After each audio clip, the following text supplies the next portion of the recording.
Okay, page number 68 original book अगर है तो हम लोग जूट टेक्सटाइल पे चले। जूट के बारे में थोड़ा मैंने आपको पहले भी पढ़ाया था, आज भी हम लोग देख ले जूट का पूरा एरिया। देखो बाबू,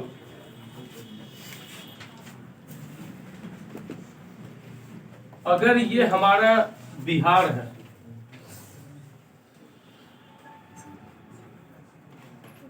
ठीक है, ऐसे अगर हमारा बिहार है तो हमारे बिहार से गंगा बीच में से होकर पास करती है, लगभग सेंटर से पास करती है। अलग बात है ये एरिया इक्वल नहीं है, ये नॉर्थ बिहार और ये साउथ बिहार। ये गंगा नदी है। गंगा नदी हमारे बिहार से लगभग 445 किलोमीटर पास करती है, 445 किलोमीटर। उसको क्रॉस करने के बाद झारखंड का एक ही जिला है यहाँ, साहेबगंज। क्या नाम? साहेबगंज। उसके बाद इस जगह पड़ता है फरक्का। फरक्का डैम नाम सुना होगा आपने, बहुत बड़ा बांध है भारत का, फरक्का डैम। यहाँ के बाद एक पार्ट गंगा का बांग्लादेश चला जाता है, जहां पे बांग्लादेश में गंगा को हम लोग पद्मा बोलते हैं। क्या चीज? पद्मा। और एक पार्ट भारत में ही रह जाता है, शुरू में इसको भागीरथी बोला जाता है। कौन सा जगह? भागीरथी।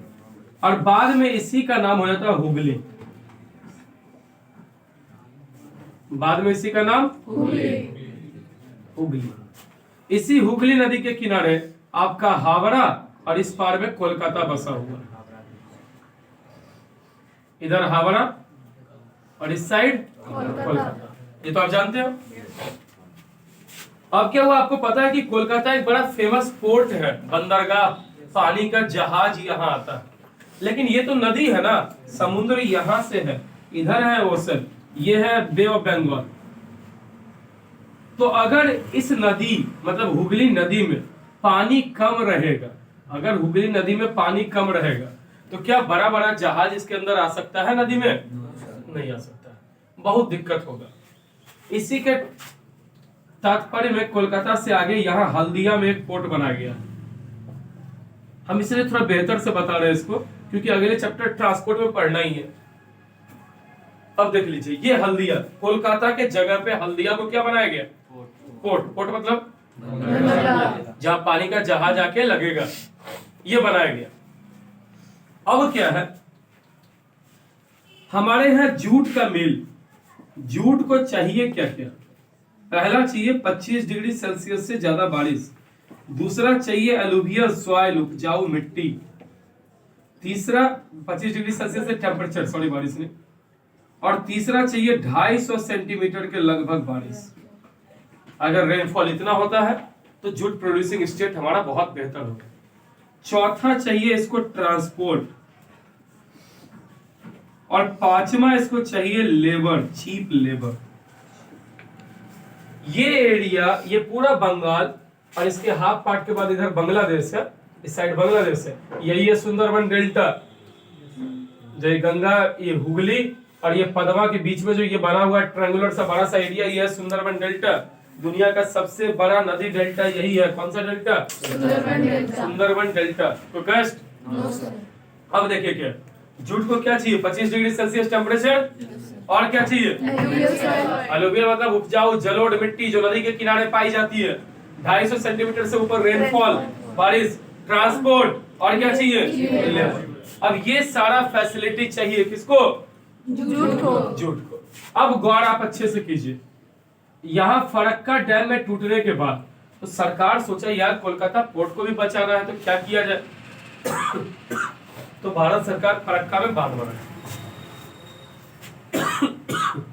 यहां से कुछ पानी को ही भेजता है बांग्लादेश पद्मा में, मैक्सिमम पानी को भेजता है भागीरथी, और भागीरथी का ही आगे जाके नाम क्या होता है?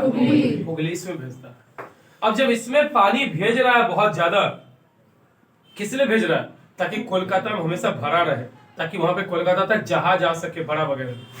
अब जब ऐसा ये कर रहा है भारत सरकार, इसमें भेज रहा है, तो इसकी वजह से ये एरिया यहां से लेके ये एरिया, इस एरिया में तो नदी के किनारे है, ये नदी के किनारे है तो अलुवियल सॉइल है, समुद्र के भी किनारे है लगभग, तो बहुत ज्यादा ठंडा गर्मी नहीं है, 25 डिग्री सेल्सियस है। इधर पानी चाहिए 250 सेंटीमीटर से ऊपर, इसी का नहर बना बना के अगल बगल पानी पटा सकते हैं।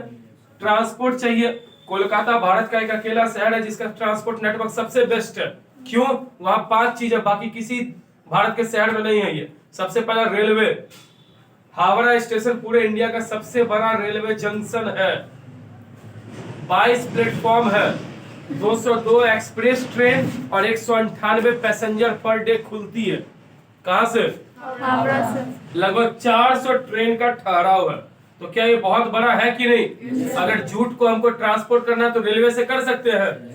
कोलकाता पोर्ट भी था ना जी, पानी के थ्रू इसको बाहर भेज सकते हैं। तीसरे पे कोलकाता एक एयरपोर्ट भी है, जरूरी चीज महंगा वाला उससे भेज सकते हैं। कोलकाता में ट्राम चलता है, ट्राम समझते हो? रोड पे पटरी जैसा बना रहता है, 2-3 बॉगी वाला लेके चलता है, ट्रेन टाइप का 2-3 बॉगी चलेगा बस, उसको बोलते हैं ट्राम। अकेला शहर भारत का जहाँ पे ट्राम चलती है वो कौन है? कोलकाता। तो आपने देखा वाटरवेज अच्छा, रोडवे बेहतर, रोड तो है ही, जब बहुत बड़ा शहर राजधानी है तो रोडवे, एयरवेज बेहतर, इसके अलावा ट्राम है, रेलवे बेहतर, इसके अलावा कोलकाता में मेट्रो, सबसे पहला भारत का मेट्रो कोलकाता में बना 1984 में। इंडिया का जो पहला मेट्रो समझते हो? भूमिगत ट्रेन, जो ट्रेन या भूमिगत रेल जो अंदर से चलती है उसको हमने बोला। इसलिए जूट का सबसे फेमस एरिया यही एरिया है। कौन सा? कोलकाता के आस पड़ोस। और मार्केट चाहिए, मार्केट बगल में तो कोलकाता बहुत बड़ा बाजार है। लेबर चाहिए, इसके बगल में ही बिहार है, इसके बगल में झारखंड है, इसके बगल में वेस्ट बंगाल, इसके बगल में यूपी। इन सब जगह का मजदूर सब भी यहाँ काम करने के लिए जाता है। इसीलिए सबसे ज्यादा जूट प्रोड्यूसिंग एरिया में कौन बढ़ा? वेस्ट बंगाल। अब देखो आजादी के बाद क्या हुआ। आजादी के टाइम सबसे पहला अंग्रेज जो मिल खोला जूट का, वो खोला था कोलकाता में। जूट का पहला मिल कहा? कोलकाता में 1855 में, ठीक है। और जूट प्रोड्यूसिंग एरिया सब कहा? क्या बोले? पानी ज्यादा चाहिए, बांग्लादेश में खूब पानी रहता है तो ये एरिया खूब जूट प्रोड्यूस करता है बांग्लादेश वाला। लेकिन आजादी के बाद आपको पता है बांग्लादेश चला गया ईस्ट पाकिस्तान के रूप में पाकिस्तान के पास। 1971 में इसको आजाद करवाए तो इसका नाम हो गया बांग्लादेश। हम ही लोग करवाए पाकिस्तान के चंगुल से। तो जब आजादी हुआ ना बाबू, तो मिल सब रह गया भारत में, अब मशीन सब, ये मिल रह गया, मशीन रह गया भारत में, और जूट उपजाने वाला एरिया चला गया पाकिस्तान। ठीक है, अलग टेंशन, कैसे फिर इसका होगा खाना पूर्ति। तो फिर जूट को प्रोड्यूस करने के लिए अपने बिहार के भी, ईस्टर्न बिहार, कटिहार, पूर्णिया, भागलपुर, बांका, इन जगहों पे भी अच्छा खासा जूट का प्रोड्यूसिंग होता है। जूट का क्या है, जैसे अरहर का डंटा नहीं होता, राहड़ जिसको बोलते हो, वैसा ही डंटा टाइप का, लेकिन उसको 4-5 बार पीटोगे ना तो पूरा फैल जाएगा, उसके अंदर से सुतली जैसा निकलने लगेगा। वही है जूट। जूट मतलब सुतली, जिसका इस्तेमाल करते हैं। ये इसलिए बेनिफिशियल है क्योंकि पहला बायोडिग्रेडेबल होता है, सड़ता गलता है। और प्लास्टिक का तुम बोरा यूज करोगे वो सड़ेगा गलेगा नहीं, लेकिन जूट क्या होता है? सड़ता गलता है। तो एक बेनिफिट इसका ये मिलता है कि ये एनवायरनमेंट को कम पॉल्यूट करेगा। दूसरा, जूट का क्या फैसिलिटी है, ये जल्दी गर्म भी नहीं होता, जल्दी ठंडा भी नहीं होता। कौन? इसलिए आप देखिए बाहर का ना गर्मी आने देगा ना बाहर का ठंडा आने देगा। तभी गाय वगैरह को क्या उठाते हैं हम लोग? जूट का बोरा उठाते हैं कि नहीं? प्लास्टिक का बोरा नहीं, लोग जूट का बोरा उठाता है गाय को। तुम गौर कर लो, गाँव वगैरह में देखे होगे, ठीक है। या इसके अलावा जो बर्फ वगैरह हम लोग रखते हैं नहीं, गाँव में शादी पार्टी में सब ठंड, उसका शरबत पिलाने के लिए, ये पिलाने के लिए बर्फ लेके जाता है। फ्रिज नहीं उतना बड़ा तो बर्फ का बड़ा बड़ा टुकड़ा रखता है सिल्ला, उसको देखो कौन से बोरी में रखता है? जूट के बोरी में रखता है, न जल्दी गर्म न जल्दी ठंडा। इसके अलावा इसका कारपेट अच्छा कालीन बनता है, ठीक है। ये सारा फैसिलिटी है। तो जूट में यही सब कुछ था। समझ में आ गया कि नहीं? आ गया। लाइन बाय लाइन का इसमें नीड नहीं है। आजकल जूट के पास दिक्कत है, कारण क्या है? सिंथेटिक वाला बड़ा सस्ता आ गया। सिंथेटिक मतलब जो नेचुरल नहीं है, सिंथेटिक है, कृत्रिम है, ये वाला बड़ा सस्ता आ गया। इसीलिए अब लोग उसी को इस्तेमाल करने लगा। फिर भी आज भी हम लोग मेन बाजार यूएसए, कनाडा, घाना, सऊदी अरबिया, यूके, चाइना, इन सब जगहों पे जूट भेजते हैं, बेचते हैं, ये सब है। भविष्य में भारत सरकार जूट का ही प्रयोग करने के लिए कहेगा। बीच बीच में तुम सुनते हो दुकानदार पे छापेमारी करता है पुलिस कि आप प्लास्टिक का पॉलिथीन न रख के जूट का थैला इस्तेमाल कीजिए। करता था, हर 1-2 साल में ऐसा होता है कि प्लास्टिक का पॉलिथीन कम यूज करने के लिए कहता है। अब आगे आ जाए शुगर इंडस्ट्री। जूट का कहानी खत्म। पहला मिल खुला वहीं 1855 रिसरा कोलकाता में। 1947 के बाद 3/4% जो जूट प्रोड्यूसिंग एरिया था 75% जूट प्रोड्यूसिंग एरिया सब चला गया बांग्लादेश में, मिल रह गया कहाँ? इंडिया में। तो अगर आपसे कोई पूछे कौन सा एरिया जूट के लिए पूरे इंडिया में सबसे फेमस है, आप बोल सकते हो भागीरथी हुगली बेल्ट। भागीरथी हुगली नदी के किनारे जो क्षेत्र है ये सबसे ज्यादा जूट प्रोड्यूसिंग है। लगभग ये 200-250 किलोमीटर वहां से तक पड़ता है। सबसे बेस्ट ये एरिया है, इससे ज्यादा प्रोडक्शन किसी जगह का नहीं। गुजरात में जूट का नहीं, गुजरात कॉटन के लिए फेमस, जूट के लिए पूर्वी भारत और रुई के लिए पश्चिमी भारत, मतलब गुजरात, महाराष्ट्र, कर्नाटक, ये सारा जगह। चलिए आगे चले। शुगर इंडस्ट्री, अफरीदी समझा लीजिए। India state second as the world producer of sugar. चीनी के मामले में दुनिया में दूसरा सबसे ज्यादा प्रोड्यूसिंग करता है कौन? Bharat. And the first place in production of गुड़ और खंसारी। गुड़ समझते हो? खंसारी समझते हो? भूरा, अरे भूरा भाई, Makar Sankranti, brown brown powder type like structure, we use it in mixing chura and dahi, करते हैं ना? कौन कौन खाया है भूरा? 5-7 को वो माया 22 क्वेश्चन इंग्लिश में सही है बस।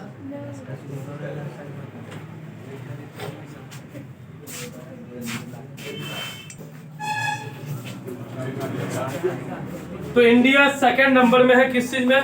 प्रोड्यूसर शुगर का। चीनी सबसे ज्यादा प्रोड्यूस करने में भारत सेकंड पे है, शांत। गुड़ और खंसारी में नंबर 1, ठीक है। रॉ मटेरियल जो इंडस्ट्री में होता है ये बल्कि, गन्ना ढोना आसान है कि मुश्किल है? एगो नहीं ढोना है, पूरा गट्ठा ढोना, तब बताओ। इन्हें के तुम भी सर छठ में तो ऐसे लेक्चर थे डंडा जैसा, वो नहीं है। तो रॉ मटेरियल इंडस्ट्री का बल्कि है, भारी है, और हॉलेज मतलब रुकावट होगा तो दिक्कत है। आज हम खेत में गन्ना काटे और 4 दिन बाद मिल पहुंचेगा, सूख जाएगा, रस कंटेंट घट जाएगा। इसलिए तुम देखो जब गन्ना का जूस निकालने वाला रहता है तो हमेशा दिन भर भिंगाते रखता है उसको। गौर किया होगा तुम लोग? दिन भर में ऐसे भी पानी मारते रहता है उसको। सब्जी वाला है, गन्ना वाला, यही भर पेट नहाता है बेचारा सब, ठीक है। उसका रीजन है ताकि सूखे नहीं, सूखे में तो पानी सूख जाए, जूस जो अंदर गन्ना का है वो बचा रहे, ठीक है। तो हॉलेज नहीं चाहिए, रुकावट नहीं। इसलिए लोग पहले गन्ना का जब खेती करते थे तो रात में, शाम में काटना शुरू करता था 4 बजे से, 8-9 बजे रात तक काट दिया, 9 बजे उसको पैक किया, भेज दिया मिल, अगले दिन सुबह मिल में वो यूज हो जाएगा। तो ऐसा करने से रात में काटेगा तो धूप तो है नहीं, तो इवेपोरेशन का रेट ज्यादा तेज होगा नहीं। तो ऐसे में क्या होता था, गन्ना बिना सूखे लगभग जितना दाम था उतना मिल जाता था किसानों को।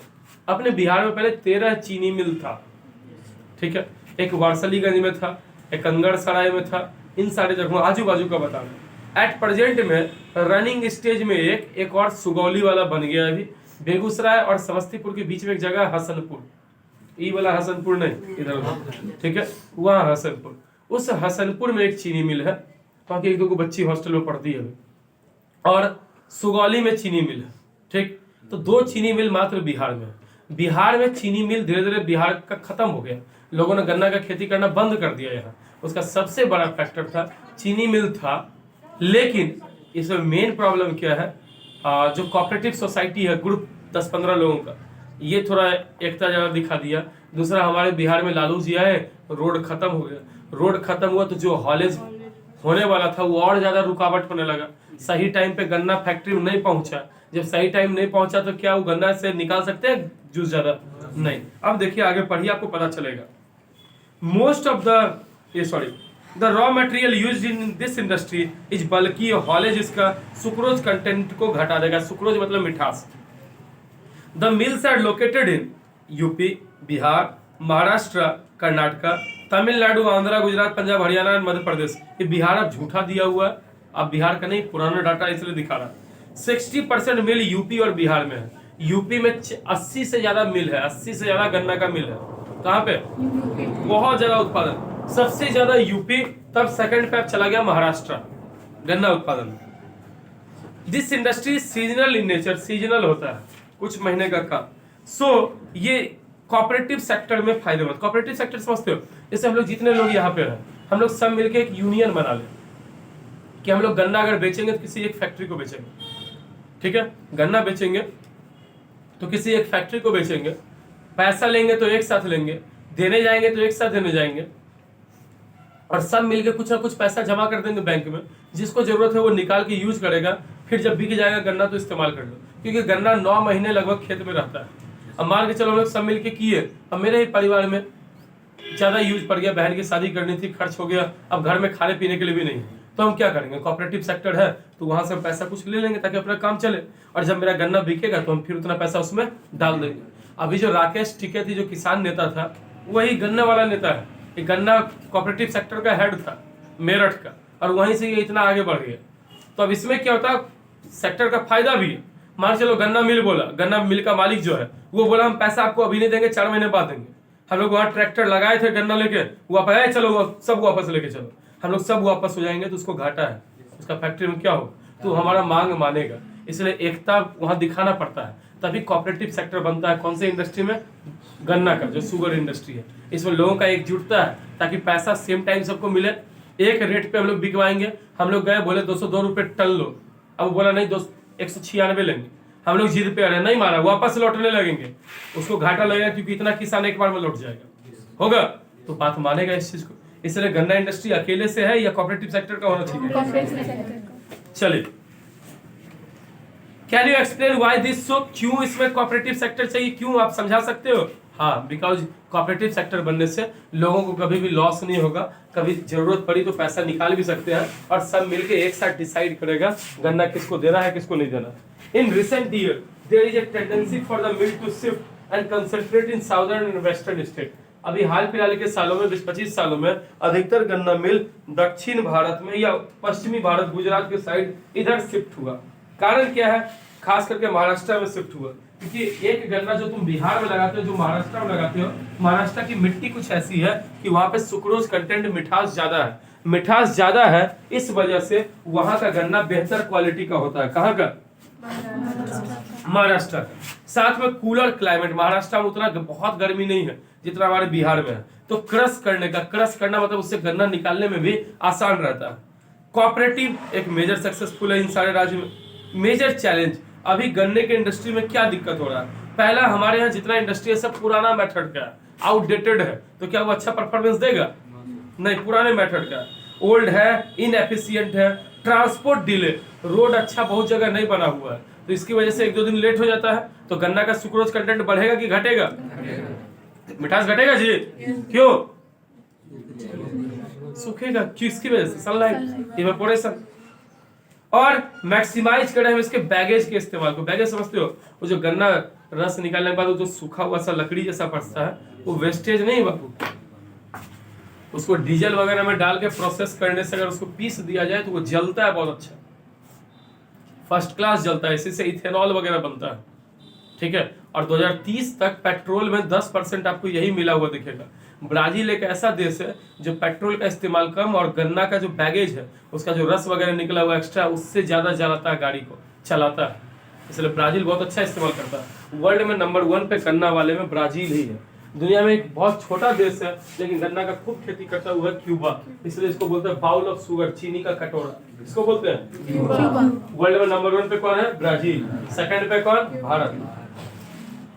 क्यूबा छोटा देश है लेकिन ज्यादा उग जाता है, लेकिन ये नहीं कि हम लोग से ऊपर, हम लोग एरिया वाइज ऊपर है। आगे मिनरल बेस्ड इंडस्ट्रीज, इंडस्ट्रीज जो इस्तेमाल करता है मिनरल को और मेटल को रॉ मटेरियल के तौर पे, उसको हम लोग बोलते हैं मिनरल बेस्ड इंडस्ट्रीज। कुछ इंडस्ट्री जो इस कैटेगरी में है, पहला आयरन और स्टील इंडस्ट्री। आयरन और स्टील 5 मिनट लगेगा, एकदम तुम समझ जाओगे कैसे आयरन और स्टील काम करता है। लाइन बाय लाइन कल पढ़ाएंगे, आज आप पहले देख लीजिए आयरन स्टील कैसे बनेगा, स्टील बनाने का प्रोसेस क्या है। गप नहीं, एकदम 5 मिनट बचा हुआ है, इसलिए सियोरली से इसको देखिए।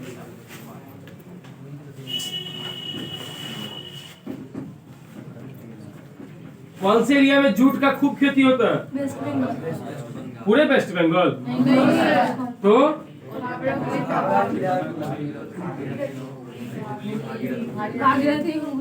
भागीरथी हुगली बेल्ट, मतलब सिर्फ 2 लड़की बताइए, बाकी सब यहाँ पे चरणामृत लेने आया है।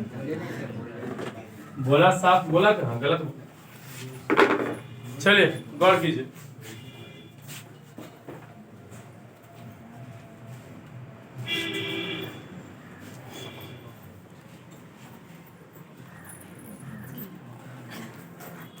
इसको बोलते हैं ब्लास्ट फर्नेस। 4-5 मंजिल बना होता है, गौर कर लीजिएगा।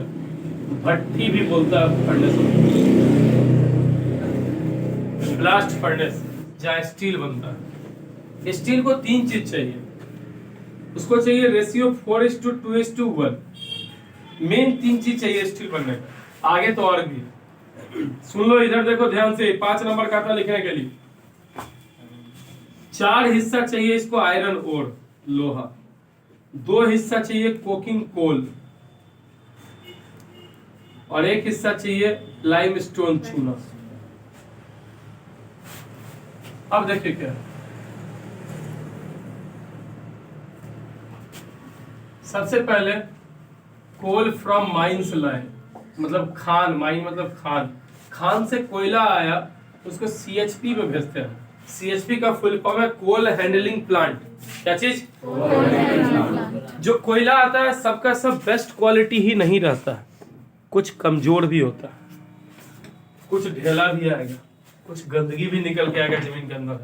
तो सबसे पहले क्या किया जाता है, बहुत बड़ा बड़ा फैन लगाया जाता है, उससे जो धूल मिट्टी है वो उड़ जाए। फिर आगे जाके क्रशर होता है, जैसे गिट्टी कट होता है वैसे इसको क्रश करता है, तो बड़ा वाला जो पत्थर है कोयला का वो सब टूट के क्या होगा, महीन हो जाएगा। और फिर कन्वेयर बेल्ट, तुम बेगूसराय की साइड जाओ या बाढ़ की तरफ जाओ तो ऐसा लगेगा एस्बेस्टस का पूरा बड़ा हुआ सीढ़ी जैसा एकदम ऊंचा सा। इसको बोलते हैं कन्वेयर बेल्ट। इसी पे कोयला ऑटोमेटिक ऊपर जाता है, मतलब मशीन द्वारा खुद ब खुद ऊपर जाता है, इसको कन्वेयर बेल्ट बोलते हैं। तो कोल हैंडलिंग प्लांट एक ऐसा जगह है जहां पे हम लोग रॉ कोयला जो माइन से निकला है, खान से निकला है, उसको पहले करते हैं क्रश, प्यूरिफाई, और फिर उसको कन्वेयर बेल्ट के द्वारा भेजते हैं। अब गौर कीजिए, कोयला का 4 ग्रेड है। एक एंथ्रासाइट, एंथ्रासाइट में लगभग 90 से 97% कार्बन, किसी बुक में 92, किसी में 96, हम 90 से 97। दूसरा ग्रेड है बिट्यूमिनस, इसमें 75 से लगभग 90%, कहीं कहीं 80 से दिया रहेगा। नेक्स्ट लिग्नाइट, 60 से 75%, ये परसेंटेज ऑफ कार्बन है। जितना ज्यादा कार्बन प्रेजेंट उतना अच्छा कोयला, मतलब सबसे अच्छा कोयला कौन है? और सबसे खराब है पीट, इसमें 60% से कम रहता है क्या चीज, कार्बन। नहीं समझ में आया? 4 तरह का कोयला है, एंथ्रासाइट, बिटुमिनस, लिग्नाइट और पीट। सबसे खराब कौन है? पीट। सबसे अच्छा कौन है? मतलब इसमें 90 से 97% कार्बन है। कार्बन तो सीधे जलेगा तो कार्बन डाइऑक्साइड बनाएगा, अब बाकी का वो 10 से 3% तक क्या चीज है, उसमें इम्प्योरिटीज है, गंदगी भरा हुआ है, मुझे वो गंदगी भी हटानी है। इसलिए कोल हैंडलिंग प्लांट के बाद एक जगह होता है कोक ओवन प्लांट। कौन सा प्लांट? Coke oven plant. इस जगह क्या होता है, कोल को हम लोग कोक बनाते हैं। अब ये कोक पीने वाला ना है, कोल्ड ड्रिंक। इस कोक का मतलब है इसमें 97 से लेकर 99.999 एंड सो ऑन इतना परसेंट कार्बन होगा। 100 नहीं, 100 होगा तब तो ग्रेफाइट, डायमंड ये सब बन जाएगा। 97 से 99% कार्बन होता है किसमें? कोक में। कैसे बनेगा? तो इस कोयला को अगर एंथ्रासाइट है तो इसमें भाई 7-8% ही गंदगी है। इसको हम लोग लेते हैं कोक ओवन प्लांट और यहाँ हीट करते हैं, गर्माते हैं। जब गर्म करेंगे तो इससे वाटर वेपर उड़ेगा, इम्प्योरिटीज, कुछ गैस निकल के बाहर चला जाएगा। तो जब ये सब चीज बाहर चला जाएगा तो क्या वो साफ बचेगा कि नहीं बचेगा? उसी को हम लोग बोल रहे हैं क्या? कोक। अगर आपसे कोई पूछे what is coke, you can simply answer coke is a form of carbon in which 97 to 99% of carbon is present. It is formed by heating the coal. Coal को गर्मी देकर हम लोग क्या बना सकते हैं? कोक। और कोक ज्यादा अच्छा है कि कोल? कोक, क्योंकि इसमें परसेंटेज ऑफ कार्बन क्या ज्यादा है, जितना ज्यादा कार्बन उतना बेस्ट वो चीज। तो ये समझ में आया क्या? अब जब कोक बन जाएगा तो उसको गिरा देते हैं ब्लास्ट फर्नेस में। गौर कीजिएगा, एक अभी आया। दूसरा एक प्लांट होता है, नाम बोलते हैं उसका सिंटरिंग प्लांट। कौन सा प्लांट? Sintering plant. इसमें क्या होता है, आयरन ओर माइन से आया, आयरन ओर माइन से आया, सिंटरिंग प्लांट में गया। इसमें भी वही करते हैं बाबू, लोहा आता है, सब एक जैसा नहीं है, उसको क्रश करेंगे, तोड़ेंगे, गंदगी हटाएंगे और फिर इस लोहा आयरन ओर को उठा के डाल देते हैं किसमें? ब्लास्ट फर्नेस में। किसमें डाल दिए? नहीं समझ में आया? कोयला कोक डाल दिए, आयरन ओर डाल दिए, तीसरे साइड से लाइमस्टोन है। लाइमस्टोन का भी एक प्लांट होता है, लाइमस्टोन चूना जी, वो भी माइन से आएगा, खान से आएगा। इसको भी प्यूरिफाई करके इसमें डाल देंगे। इसमें डालने के बाद नीचे से इसको हीट करते हैं, खूब ज्यादा हीट, 1800, 2000, 2500 डिग्री, क्योंकि स्टील 1800 डिग्री के बाद ही पिघलता है। लोहा 1535 पे पिघलता है, स्टील 1800 के बाद। अब ये तीनों मिक्स होगा। कैसे तुम लोग देखते हो मसाला मिलाने वाला था कंक्रीट मिक्सर, होता है बिल्कुल, उसमें जो भी है मसाला, आप सीमेंट डालिए, बालू डालिए, मिलता है सब, पानी डालिए, वैसे यहाँ भी मिलता है, हीटअप होता है। चूना का क्या काम है? चूना भारी होता है, ये जो गंदगी होगा उसको लेके नीचे बैठ जाता है। जो गंदगी होगा उसको लेकर कहाँ बैठ गया? नीचे बैठ गया। इसके ऊपर बचेगा आयरन और कोकिंग कोल। अब ये जो गंदगी है ना बाबू, इसको बोलते हैं स्लैग। क्या बोलते हैं? स्लैग। ये वेस्टेज है, इसी से बनता है सीमेंट। किससे? अगर आपसे कोई पूछे कि सीमेंट किससे बनता है, आप सिंपली बोल सकते हो slag is converted into cement. Slag कचरा है, कौन से फैक्ट्री का? स्टील प्लांट का, उससे बनता है सीमेंट। जब इसको हीट दिए, ये बन गया, तब यहाँ पे हम लोग लाते हैं, एक ट्रेन टाइप का रहता है, उससे पहले स्लैग गिरा लेते हैं। अब उस स्लैग गिरेगा तो ऊपर तो सिर्फ स्टील बचेगा। अरे यहाँ तक लेयर बाय लेयर गिरा लेंगे, फिर बंद कर देंगे, तो स्लैग गिरेगा नीचे। स्लैग गिरेगा तो उससे क्या बना देंगे बाद में? सीमेंट, जो आप घर में इस्तेमाल कर रहे हो। और ये स्टील बना, अब ये कच्चा स्टील है। अगर तुम 100 केजी स्टील अगर बनाते हो ना, तो इसका 1% मतलब 1 केजी तुमको मैग्नीज डालना पड़ेगा। क्या डालना पड़ेगा? मैग्नीज हार्ड बनाता है स्टील को। तो स्टील हार्ड होता है कि सॉफ्ट होता है? हार्ड होता है। तो पहले 3 चीज चाहिए था स्टील बनाने के लिए, आयरन ओर, कोल और लाइमस्टोन। और अगर उसको हार्ड करना है क्या डालेंगे? जनरली हार्ड ही होता है, तो 1%, कितना परसेंट? अगर 100 केजी बनाना है तो 1 केजी, 1 केजी बनाना है तो 10 ग्राम ये डाल देंगे हम लोग। क्या चीज? मैग्नीज। अब इसके बाद तुम डिसाइड करो तुमको क्या बनाना है। अब छोलनी बनाना है, स्टेनलेस स्टील डाल देंगे। डब्बू बनाना है, क्या बनाना है? रॉड बनाना है, नहीं मिलाएंगे। चमक ज्यादा चाहिए, बर्तन बनाना है, क्रोमियम डाल देंगे, निकल डाल देंगे। लोहा में जंग नहीं लगना चाहिए, जिंक डाल देंगे। इसके आगे का उसके बाद बनता प्रोसेस अलग अलग। इसके आगे हाँ स्टेनलेस स्टील, मतलब स्टील टाइप रहेगा, उतना हार्ड नहीं, लेकिन चमक अच्छा खासा रहेगा। क्रोमियम मिलाना था, बर्तन में इस्तेमाल करेंगे। ठीक, नहीं समझ में आई? तो इसके बाद हाँ, एक ही बात, और एक ही साथ हीटअप करते रहोगे तब। जय हिंद।